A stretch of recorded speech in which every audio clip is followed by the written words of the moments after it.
ATS success coaching में आपका स्वागत है। तो चलिए हम बढ़ते हैं अपने पहले प्रश्न की ओर। हर्षवर्धन एवं पुलकेशिन द्वितीय के मध्य हुए संघर्ष की जानकारी कहाँ से मिलती है? पहला,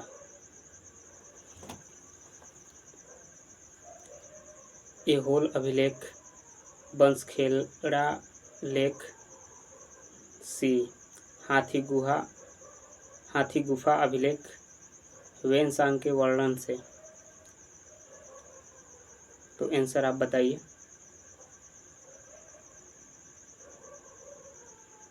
ऑप्शन नंबर ए, ऐहोल अभिलेख।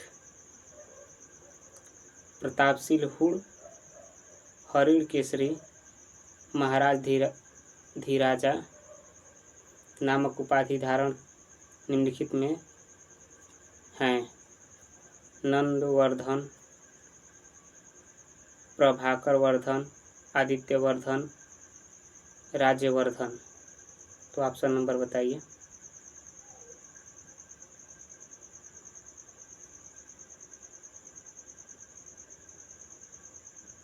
तो option number Prabhakar Vardhan.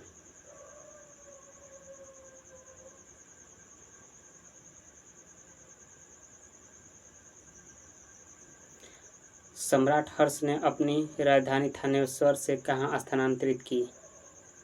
Prayag, Delhi, Kannauj, Rajgriha. Answer बताइए। आंसर बताइए क्या होगा?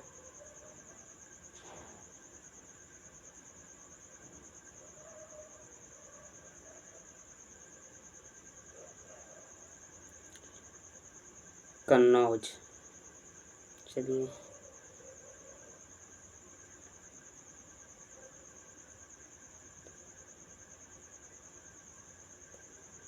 सकलोतरापथनाथ किसे कहा गया है? पहला कनिष्क को, हर्षवर्धन को, प्रकाशवर्धन को, राज्यवर्धन को। आंसर बताइए। बी, हर्षवर्धन को। पांचवा, वेनसांग ने किसे शिलादित्य कहा है? चंद्रगुप्त मौर्य, चंद्रगुप्त द्वितीय, अशोक, हर्षवर्धन। आंसर बताइए। हर्षवर्धन। चलिए प्रश्न नंबर 6 की ओर बढ़ते हैं। गुप्त वंश के हास्य के पश्चात उत्तर भारत में बड़े भाग का पुनर्गठन किसने किया? चालुक्य, राजपूत, हर्षवर्धन, शक। आंसर बताइए। हर्षवर्धन। प्रश्न नंबर 7 की ओर बढ़ते हैं। प्राचीन भारत में यौधेय कौन थे? ऑप्शन नंबर बुद्ध मत का एक पंथ, जैन मत का एक पंथ, एक गणतांत्रिक जनजाति, डी चोलों के सामंत। तो ऑप्शन नंबर ए, एक गणतांत्रिक जनजाति। बोरोबुदुर किसका स्थल है? जावा में 12वीं शताब्दी ईस्वी में निर्मित विष्णु और शिव का एक विशालकाय मंदिर। बी, जावा में 8वीं शताब्दी ईस्वी में निर्मित एक बृहद स्तूप। सी, तमिलनाडु में एक चोल राजा का भव्य महल। डी, गुजरात में एक जैन मठ। तो ऑप्शन नंबर बताइए। बी, जावा में 8वीं शताब्दी ईस्वी में निर्मित एक बृहद स्तूप। चलिए शेरशाह को उनके पिता हसन खान ने एक जागीर के प्रबंधक के रूप में नियुक्त किया था वह जागीर थी? सहसराम या सासाराम, पटना, हाजीपुर और तीसरा बताइए। चौथा खवासपुर। तो ऑप्शन नंबर ए होगा सासाराम।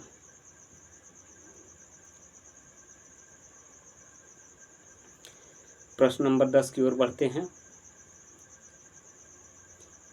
दक्षिण बिहार के उस शासन का क्या नाम था जिन्हें फरीद खान को शेर खां की उपाधि दी थी? अपना वकील, प्रतिनिधि, उप प्रशासन एवं अपने पुत्र का अतालिक संरक्षक व शिक्षक नियुक्ति किया था। बहार खां नुहानी कोष्ट में लोहानी, बी हसन खान, इब्राहिम लोदी, जलाल खान नुहानी। तो आंसर बताइए। आंसर ए बहार खां नुहानी कोष्ट में लोहानी।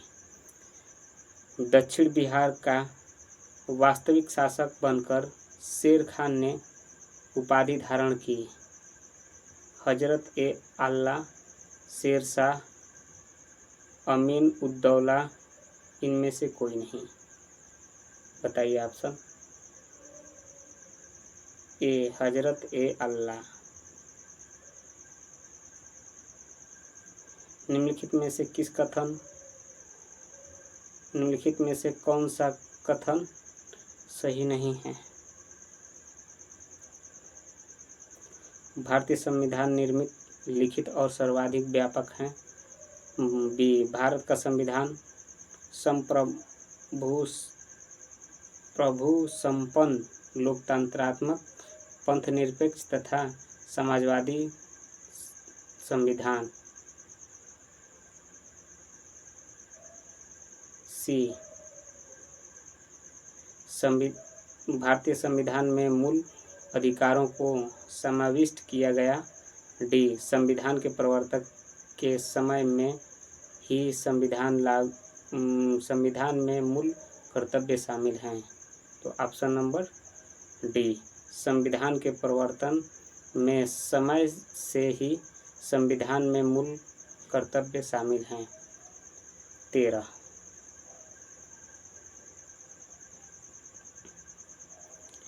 भारत में राजनीतिक व्यवस्था के मूलभूत लक्षण हैं। यह एक लोकतांत्रिक गणतंत्र है। इनमें संसदनात्मक रूप की सरकार है। सर्वोच्च सत्ता भारत की जनता में निहित है। चौथा, यह एक एकीकृत शक्ति का प्रावधान करती हैं। नीचे दिए गए कूट में सही उत्तर दीजिए। 1 और 2, बी 1, 2, 3, सी 2, 3 और 4, डी ये सभी चारों। तो ऑप्शन नंबर बताइए। बी 1, 2, 3। निम्नलिखित में से किस संसद के दोनों सदनों में बोलने, अन्य कार्यवाही में सम्मिलित होने तथा किसी भी संसदीय कमेटी की सदस्य होने की अधिकार तो हैं, परंतु उसे वोट देने का अधिकार नहीं है? भारत के महालेखा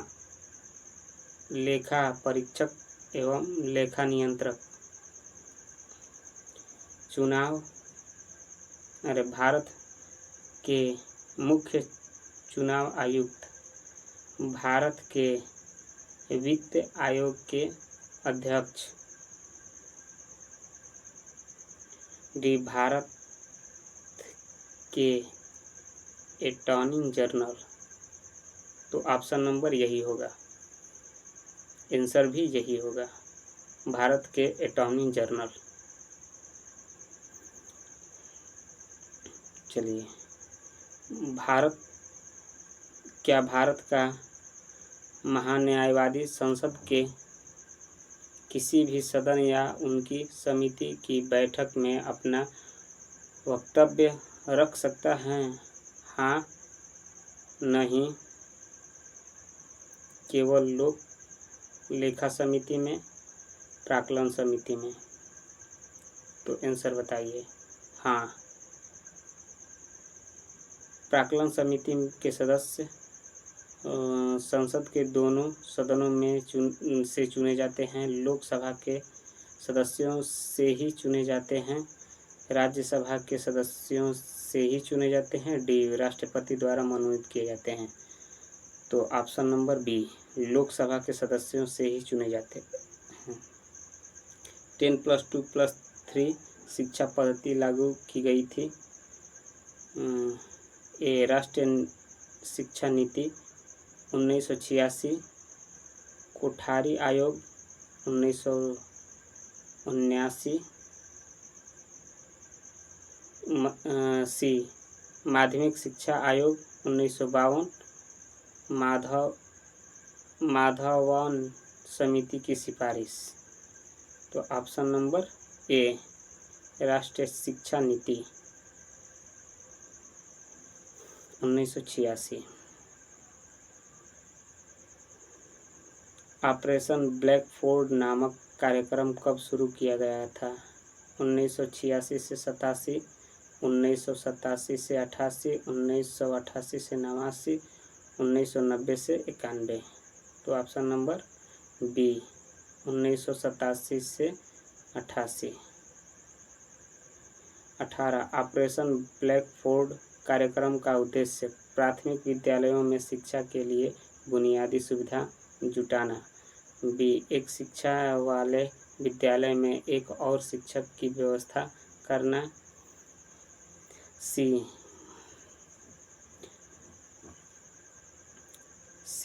सभी स्तर पर गणित व विज्ञान की पढ़ाई का स्तर ऊंचा उठाना। उपरोक्त में सभी। तो ऑप्शन नंबर डी, उपरोक्त में सभी। 19, स्वेज नहर जलमार्ग के निर्माण के पश्चात किस जलमार्ग का महत्व कम हो गया है? उत्तरी अंटार्कटिका समुद्री जलमार्ग, बी, दक्षिणी अटलांटिक सामुद्रिक जलमार्ग, सी, उत्तरी प्रशांत महासागरीय जलमार्ग, डी, केप समुद्री जलमार्ग। तो ऑप्शन नंबर डी, केप समुद्री जलमार्ग। 20, कथन ए, 11 जुलाई को विश्व जनसंख्या दिवस मनाया जाता है। कारण आर, 11 जुलाई 1987 को विश्व की जनसंख्या 5 अरब हो गई थी। कूट की सहायता से सही उत्तर चयन कीजिए। ए और आर दोनों सही हैं और आर ए की सही व्याख्या है। बी, ए और आर दोनों सही हैं किंतु आर ए की सही व्याख्या नहीं है। सी, ए सही है किंतु आर गलत है। डी, ए गलत है परंतु आर सही है। तो ऑप्शन नंबर ए और आर दोनों सही हैं और आर ए की सही व्याख्या है। हाल ही में वर्षा में प्रतिभा पलायन में आई तेजी का मुख्य कारण है रोजगार का अभाव, जनसंख्या का दबाव, उच्च जीवन स्तर की चाह, राजनीतिक अस्थिरता। तो ऑप्शन बताइए। उच्च जीवन स्तर की चाह। अनुकूलतम जनसंख्या के सिद्धांत का प्रतिपादन किसने किया? माल्थस, डाल्टन, डिब्रीज, जॉनसन। तो ऑप्शन नंबर बी डाल्टन। जनसांख्यिकी संक्रमण सिद्धांत को प्रतिपादित किया था। Clark, Trewartha, Notestein, Spengler. तो option number C Notestein. Thompson तथा नोटेस्टीन ने जनांकिक संक्रमण की कितनी अवस्थाओं के होने का सुझाव दिया था? 2, 3, 4, 5। ऑप्शन नंबर बताइए कौन सा होगा? तो बी 3। जनांकिक संक्रमण की कौन सी अवस्था जनसंख्या में विस्फोटक वृद्धि की स्थिति पैदा करती हैं? प्रथम, द्वितीय, तृतीय, चतुर्थ। ऑप्शन बताइए। द्वितीय। तो आज के लिए इतना काफ़ी। चलिए ठीक है। जय हिंद।